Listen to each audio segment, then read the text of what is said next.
मेरा नाम जूलिया है और जब से मुझे याद है मैं हमेशा से ही बहुत दुबली पतली लड़की रही हूँ। जूलिया, तुम रैंप या बड़े पर्दे के लिए ही बनी हो। और मैं सच में इस पर विश्वास करती थी क्योंकि जब से मैं छोटी थी मैंने खुद को हमेशा चमकदार मैगजीन के कवर पर ही कल्पना किया था। लेकिन हमारे छोटे से शहर में न तो कोई मॉडलिंग एजेंसी थी और न ही कोई फिल्म स्टूडियो, इसलिए मेरे सपने सिर्फ मेरे दिमाग में बार बार चलने वाली कल्पनाएं ही रह गए। फिर एक दिन सब कुछ बदल गया। मेरी सबसे अच्छी दोस्त मिशेल और मैं स्कूल से घर लौट रही थी। तभी हमने देखा कि हमारे मोहल्ले में एक बहुत बड़ी नई स्पोर्ट्स स्टोर खुली है। वहाँ खिड़की में एक पोस्टर लगा था, हम अपनी ब्रांड का चेहरा बनने के लिए एक लड़की की तलाश कर रहे हैं। ये मेरा मौका है, क्या तुम मेरे साथ कास्टिंग पर चलोगी? जूल्स, मुझे देखो, मैं और खेल, सच में तो फिर मैं अकेले ही जाऊंगी। अगले दिन मैं तैयार हुई और स्टोर पर गई। पीआर मैनेजर ने मुझे ऊपर से नीचे तक देखा। तुम्हारा लुक हमारे लिए सही है, लेकिन तुम्हारी दुबलेपन से अस्वस्थता झलकती है और यह गलत तरह के सौंदर्य मानक को बढ़ावा देता है। तो अब मैं क्या करूं? अगर तुम थोड़ा वजन बढ़ा लो तो हमें खुशी होगी कि तुम्हें अपनी स्पोर्ट्स ब्रांड का चेहरा बनाएं, लेकिन तुम्हें जल्दी करनी होगी। कास्टिंग 1 महीने में खत्म हो जाएगी। मैं तुरंत घर भागी, फ्रिज खोला, जो कुछ भी मिला सब उठा लिया और खाना अपने मुंह में ठूंसने लगी। मैं तैयार थी कि जो भी करना पड़े करूं, बस मेरी मुस्कुराती हुई तस्वीर उस स्पोर्ट्स स्टोर के हर पोस्टर पर दिखे। जूलिया, तुम्हें क्या हो गया है? मैंने कास्टिंग की पूरी कहानी बिना रुके सुना दी। मेरे पास वजन बढ़ाने के लिए सिर्फ 1 महीना है। मेरी माँ शहर के सबसे अच्छे रेस्टोरेंट की मालकिन है। तो वो बस हंस पड़ी। प्यारी, क्या तुम सच में ऐसा सोच रही हो? रेस्टोरेंट आओ और जितना चाहो उतना खाओ। मैंने अपनी माँ को गले लगा लिया और खुद को पहले ही स्पोर्ट्स स्टोर के साथ कॉन्ट्रैक्ट साइन करते हुए देख रही थी। अगले दिन स्कूल में सबसे पहले मैंने मिशेल को ढूंढा और उसे बताया कि मुझे जितनी जल्दी हो सके वजन बढ़ाना है। लड़की, तुम बिल्कुल सही जगह आई हो। मुझे वजन बढ़ाने के बारे में सब कुछ पता है। मिशेल ने वादा किया कि वो मुझे अपने घर का बना खाना खिलाकर बिगाड़ देगी और मैं इतनी उत्साहित हो गई कि कोआला की तरह उसकी गर्दन से लिपट गई। ओह, और वैसे हमारी क्लास में एक नया लड़का आया है, उसे देखो जरा। मैंने अपना सिर घुमाया और एकदम से ऐसे जम गई जैसे लैपटॉप हैंग हो गया हो। वहाँ एक लड़का खड़ा था जो ऐसा लग रहा था जैसे किसी की होम स्क्रीन के लिए ही बनाया गया हो। उसका नाम मैट है। मैट। बाकी पूरे दिन मैं क्लास में बिल्कुल भी ध्यान नहीं लगा पाई। मैं बस मैट को ही घूरती रही और जब स्कूल का दिन खत्म हुआ तो मुझे एक बात समझ आ गई। मैं पूरी तरह से उस नए लड़के पर दिल हार बैठी थी। स्कूल के बाद मैं जैसे उड़ती हुई बिल्डिंग से बाहर निकली और घर की तरफ दौड़ पड़ी। अपनी मम्मी को सब कुछ बताने के लिए बेताब थी। अभी नहीं जूलिया, रेस्टोरेंट में बहुत गड़बड़ चल रही है। मुझे याद है मैंने सोचा था एक औरत को कैसी परेशानी हो सकती है जब पूरा मोहल्ला उसकी कुकिंग की पूजा करता है। अगली सुबह मिशेल पहले से ही मेरा इंतजार कर रही थी। उसने सचमुच खाने का पहाड़ निकाल दिया। पास्ता, फ्राइज और ये बेहद हाई कैलोरी पेस्ट्रीज। मैं कार्ब्स से लदी हुई थी। तभी मैंने मैट को देखा। वह किसी से वीडियो कॉल पर बात कर रहा था। जब वह मेरे पास से गुजरा तो मैंने स्क्रीन पर एक झलक देखी और वह एक कर्वी लड़की थी। अचानक सब कुछ समझ में आ गया। मुझे एहसास हुआ कि मैट को साफ तौर पर ऐसी लड़कियां पसंद हैं। बस देखना मैट, मैं अभी अभी बनी हुई ग्लेज्ड डोनट जैसी दिखने वाली हूँ। अब तुम मेरे ही हो जाओगे। स्कूल के बाद मैं घर की ओर थकी हारी चल रही थी। अभी भी उस खाने को पचाने की कोशिश कर रही थी। तभी मेरी मम्मी का फोन आया। मेरा इंतजार मत करना, मैं आज ऑफिस में देर तक रुकूंगी। माँ इन दिनों बहुत अजीब व्यवहार कर रही थी। घर जाने के बजाय मैं मुड़कर रेस्टोरेंट की तरफ चल पड़ी। मैं पीछे के दरवाजे से चुपके से अंदर गई और सीधे पूरी अफरा तफरी में जा पहुंची। माँ रसोई में इधर उधर घूम रही थी और सबको बेहतर काम करने के लिए डांट रही थी। माँ, आप ठीक हैं? उन्होंने मुझे ऐसे झटक दिया जैसे मैं कोई मक्खी हूँ। जो भी हो, चूंकि वो बात नहीं कर रही थी, मैंने सोचा कि क्यों ना कुछ खा लिया जाए। मैं एक कुर्सी पर बैठ गई और डबल चीज़बर्गर, ढेर सारी फ्रेंच फ्राइज और एक मिल्क शेक ऑर्डर कर दिया। जब वेटर खाना लेकर आया तो मैं झुककर आगे बढ़ गई। जेक, यहाँ क्या हो रहा है? कोई बड़ा फूड क्रिटिक शहर में आया है और हर जगह की बुराई कर रहा है जहाँ भी जाता है। वो यहाँ पहले भी आ चुका है और उसे यहाँ बिल्कुल पसंद नहीं आया। उसने तुम्हारी माँ से कहा कि वो हमें एक और मौका देगा, इसीलिए अब माँ हर एक प्लेट को लेकर परेशान हो रही हैं। माँ, सच में ये तो बस एक क्रिटिक है। यहाँ बहुत सारे रिव्यूअर आ चुके हैं और अभी तक कोई भी तुम्हें हरा नहीं पाया है। लेकिन वो मेरी तरफ देखना तक नहीं चाहती थी। तभी मुझे समझ आ गया कि कुछ सच में बहुत गलत है। अगले दिन मिशेल ने अपने न खत्म होने वाले बैकपैक से फिर से ढेर सारा खाना निकाल लिया। अगर तुम्हें वजन बढ़ाना है तो तुम्हें खेल कूद छोड़नी ही होगी। बस मैं तो पहले ही तुम्हारे आगे हूँ। मैं वैसे भी कोई खेल नहीं खेलता। तुम्हें एक प्रोफेशनल आलसी इंसान भी बनना पड़ेगा। यही तो मेरी जिंदगी का सपना है। लेकिन अजीब बात है जूल्स, जितना जंक फूड तुम खा रहे हो और जितना कम तुम हिलते डुलते हो, अब तक तुम्हारा वजन बढ़ जाना चाहिए था। तुम अब भी इतने पतले क्यों हो? स्कूल के बाद मैं सीधा अपनी माँ के रेस्टोरेंट चला गया, क्योंकि सच कहूँ तो घर का खाना वहाँ के खाने के सामने कुछ भी नहीं था। मैं अपनी हमेशा वाली जगह पर बैठ गया और रिब्स और फ्राइज की डबल प्लेट, प्याज के छल्लों का पहाड़ और एक साइड सलाद ऑर्डर किया। इस बार माँ ने सच में मुझे देखा। उनकी आंखें अचानक ऐसे चमक उठी जैसे वो कोई पागल वैज्ञानिक हो। मुझे आइडिया आ गया, हम तुम्हारे इन खाने का आनंद लेते हुए वीडियो रिकॉर्ड करेंगे। इन वीडियो को ऑनलाइन पोस्ट करेंगे और लोकल न्यूज में भी डालेंगे। इससे इतनी चर्चा होगी कि वो घमंडी आलोचक हमारा कुछ नहीं बिगाड़ पाएगा। वो इस आदमी से इतनी डरी हुई क्यों थी? सच में ये आदमी था कौन? कई दिन ऐसे ही धुंधलेपन में बीत गए। मैं पागलों की तरह खा रही थी, लेकिन सबसे डरावनी बात ये थी कि मेरा वजन बिल्कुल भी नहीं बढ़ा। असल में मैं और भी बुरा महसूस करने लगी थी। मैं थक चुकी थी। मेरे बाल गुच्छों में झड़ रहे थे और मैं लगातार चक्कर महसूस कर रही थी, लेकिन मैंने खुद को संभाले रखा क्योंकि मेरा एक लक्ष्य था। मैं एक बड़ी फिटनेस ब्रांड का चेहरा बनने वाली थी। फिर कुछ ऐसा हुआ जिसकी मुझे बिल्कुल उम्मीद नहीं थी। रेस्टोरेंट में मेरे खाने के वीडियो वायरल हो गए। स्कूल में हर कोई मजाक में मुझसे ऑटोग्राफ मांगने लगा। मैंने बस हंसकर टाल दिया, लेकिन फिर अचानक मैट सच में मेरे पास आ गया। अरे क्या मुझे भी एक ऑटोग्राफ मिल सकता है? मेरा दिल जोर जोर से धड़क रहा था। मैंने जो पहली नैपकिन देखी उसे पकड़ लिया और कुछ बेतुका सा लिखने लगी। मेरा हाथ इतना कांप रहा था कि पेन ने कागज को फाड़ ही दिया। असली सितारे तो एक साधारण ऑटोग्राफ को इतना बड़ा मुद्दा नहीं बनाते। क्लास के बाद आखिरकार मैंने हिम्मत जुटाई और उससे बात करने गई। हम दोनों स्कूल से साथ निकले और बस यूं ही टहलने लगे, किसी खास बात पर नहीं, बस बातें करते हुए। वो वाकई बहुत प्यारा था, शांत, मजाकिया और अपनी कहानियों से मुझे हंसाता रहा। मैं और मेरे पापा यहाँ उनके काम की वजह से आए हैं। वो एक रेस्टोरेंट क्रिटिक हैं। तभी मुझे याद आया, मुझे वो समीक्षक याद आ गया जिससे मेरी माँ इतनी डरती थी। ये महज इत्तेफाक नहीं हो सकता था, ये मैट के पिता ही होने चाहिए। मेरी माँ दरअसल शहर के सबसे अच्छे रेस्टोरेंट की मालकिन है। जब हम आखिरकार मेरे घर के दरवाजे पर पहुँचे तो मैट ने मेरी तरफ देखा और वह फिर से थोड़ा शर्माया हुआ लग रहा था। तो क्या आप कभी फिर से मिलना चाहेंगे? मैं खुशी से चीखने ही वाली थी, लेकिन मैंने अपने चेहरे पर एकदम भावहीनता बनाए रखी। जरूर, क्यों नहीं। मैं दौड़कर घर में घुसा और तुरंत मेरी माँ से टकरा गया। हैं, सब खत्म हो गया, हमें शायद रेस्टोरेंट बंद करना पड़ेगा। रुको, क्यों? वो समीक्षक, वो बिल्कुल भी नहीं रुकता। कोई तरीका नहीं है कि वो हमें अच्छी समीक्षा देगा। माँ, सब ठीक हो जाएगा, मैं वादा करती हूँ। मुझे बस ऐसा महसूस हुआ, अगर मैट इतना अच्छा लड़का है तो उसके पापा भी अच्छे ही होंगे। सोने से पहले मैं बाथरूम में बालों में कंघी करने गई।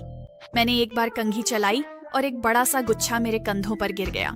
अगली सुबह मैं बहुत तेजी से उठी और पूरा कमरा घूमने लगा। मुझे गिरने से बचने के लिए अपनी कुर्सी का सहारा लेना पड़ा। मैं हर दिन और बुरा महसूस कर रही थी। क्या ये उस खाने की वजह से था जो मैंने खाया था? लेकिन अगर मेरा वजन नहीं बढ़ा तो मैं उस फिटनेस ब्रांड का चेहरा बनने के लिए कास्टिंग कॉल पास नहीं कर पाऊंगी। तो मैंने अपने शरीर के सारे चेतावनी संकेतों को नजरअंदाज किया और रसोई की ओर बढ़ गई। मैंने पिछली रात की बची हुई लज्जानियां उठाई और खाने लगी। मैट और मैं लगभग अलग ही नहीं होते थे।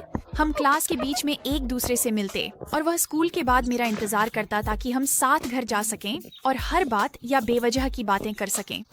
एक दिन मैंने मिशेल को भी हमारे साथ घूमने के लिए बुला लिया, लेकिन फिर चीजें अजीब हो गईं। मैट उसके प्रति बिल्कुल ठंडा था, न मुस्कान न हेलो, बस एक ठंडी नजर। फिर भी मैंने ज्यादा सोचने का फैसला नहीं किया। जब तक वह मेरे साथ अच्छा है, बस वही मेरे लिए मायने रखता था। हालात बहुत जल्दी बुरे से बदतर हो गए। मैं स्कूल पहुंची, अपना लॉकर खोला और एक पल में ही मैं चिपचिपे सड़े हुए गंदे पदार्थ से लथपथ हो गई। पूरे हॉलवे में हंसी का फव्वारा छूट पड़ा। मैं दौड़ती हुई वॉशरूम गई और घबराकर वो गंदगी साफ करने लगी। कमबख्त, ये क्या बकवास थी। मेरे हाथ अब भी कांप रहे थे। मैंने अपना मेकअप निकाला और नुकसान को ठीक करने की कोशिश की। अंदर ही अंदर मैं गुस्से से उबल रही थी। क्या तुमने सुना कि क्या हुआ? मैं पता लगा लूंगी किसने किया। बस खाओ और उन्हें हावी मत होने दो। मैं क्लास की ओर चलते हुए सोच रही थी कि बुरा वक्त बीत गया हूँ, लेकिन जैसे ही मैं अंदर गई सब रुक गए और मुझे घूरने लगे। फिर से फुसफुसाहटें और हंसी शुरू हो गई। इतना मजाकिया क्या है? फिर मैंने अपनी परछाई देखी और मेरा दिल बैठ गया। मेरा चेहरा भद्दी नियॉन लकीरों से ढका हुआ था।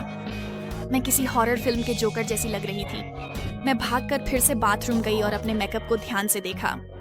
किसी ने मेरा मेकअप बदलकर प्रैंक शॉप वाला मेकअप रख दिया था, जो शुरू में बिल्कुल सामान्य लगता है, लेकिन कुछ मिनट बाद पूरी तरह बर्बाद हो जाता है। ये सिर्फ एक मजाक नहीं था। कोई मुझे निशाना बना रहा था। मैं इतनी शर्मिंदा थी कि क्लास नहीं जा पाई। आधा स्कूल मेरा मजाक उड़ा चुका था। मैं बाहर बेंच पर बैठकर मिशेल का दिया लंच खाने लगी। तभी किसी ने कहा, सुना है तुम्हारा दिन खराब रहा, क्या तुम ठीक हो? मैंने उसे सब कुछ बता दिया। मैट ने मुझे गले लगाया और मुझे सांत्वना देने की कोशिश की। हमारे चेहरे कुछ ही इंच की दूरी पर थे और मेरा दिल जोर जोर से धड़क रहा था। और फिर मेरी जिंदगी के सबसे रोमांटिक पल में मैंने जोर से पाद दिया। हे भगवान! मैट ने मुझे पूरी तरह से अविश्वास के साथ देखा। मैं इतनी शर्मिंदा हो गई कि बस भाग गई। पूरे रास्ते घर तक मैं पादना बंद ही नहीं कर पाई। जैसे ही मैं घर पहुंची, मैं अपने कमरे में भागी और फूट फूट कर रोने लगी। मैंने ऐसा कैसे सब कुछ बर्बाद कर दिया? मैट अब कभी मेरी तरफ नहीं देखेगा। तनाव बहुत ज्यादा था। कमरा घूमने लगा और सब कुछ काला हो गया। मेरी माँ ने मुझे जमीन पर पाया और एम्बुलेंस को बुलाया। अगली बात जो मुझे याद है, मैं अस्पताल जा रही थी। उन्होंने मुझ पर कई तरह के टेस्ट किए। फिर डॉक्टर अंदर आए और ऐसी खबर सुनाई कि मैं पूरी तरह से हैरान रह गई। आपकी थायराइड में गंभीर समस्या है। ये एक जन्मजात स्थिति है। क्या इसी वजह से मैं कभी वजन नहीं बढ़ा पाती? इलाज से आपको बेहतर महसूस होगा, लेकिन इसका असर अस्थायी है। आप हमेशा बहुत पतली ही रहेंगी। मैंने अपना सिर तकिए में छुपा लिया और तब तक चिल्लाई जब तक गला दुखने नहीं लगा।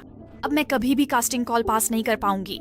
मैं कभी भी उस स्पोर्ट्स ब्रांड का चेहरा नहीं बन पाऊंगी। तभी मैंने पास ही किसी के गला साफ करने की आवाज सुनी। ओह, तुम यहाँ क्या कर रहे हो? बस उस लड़की का हालचाल लेने आया हूँ जो मुझे पसंद है। मेरा दिल एक पल के लिए रुक सा गया, लेकिन मुझे लगा तुम्हें करवी लड़कियाँ पसंद हैं। मैंने तुम्हें उस एक लड़की के साथ वीडियो कॉल पर देखा था। वो मेरी बहन थी, रेबेका। तलाक के बाद वो मेरी माँ के साथ रह गई थी। सच तो ये है, मुझे तुम्हारी दिखावट से नहीं, तुम्हारे स्वभाव से मतलब है। तुम मजेदार और सहज हो। यही चीज मुझे पसंद है। तुम्हें अब भी मैं पसंद हूँ, भले ही तुम्हें पता है जूल्स, ये सब ठीक है। वैसे भी मुझे लगता है कि तुम्हारी दोस्त मिशेल शायद इस सब के पीछे है। मैं बस उसे घूरती रह गई। मुझे बिल्कुल समझ नहीं आया कि वो क्या कह रहा था। मिशेल तो मुझ पर तब से लाइन मार रही थी जब हम मिले भी नहीं थे, और जब से तुम अस्पताल में हो वो तो मुझसे बेहिचक फ्लर्ट कर रही है। अचानक सारी बातें समझ में आने लगी। मिशेल ही एकमात्र थी जिसे मेरी लॉकर की कॉम्बिनेशन पता थी। मिशेल हमेशा मेरा मेकअप बैग उधार लेती रहती थी, और वो भयानक गैस अटैक वो हमेशा तभी होते थे जब मैंने कुछ ऐसा खाया जो मिशेल ने मुझे दिया था। क्या मेरी सबसे अच्छी दोस्त सच में मेरा नुकसान कर रही थी? हम इस बारे में तब बात करेंगे जब तुम स्कूल वापस आ जाओगी। अभी के लिए बस जल्दी ठीक होने पर ध्यान दो। और सुनो, पिछली बार जब हम मिले थे तो मुझे ये करने का मौका नहीं मिला था। मैट झुककर मुझे चूमा।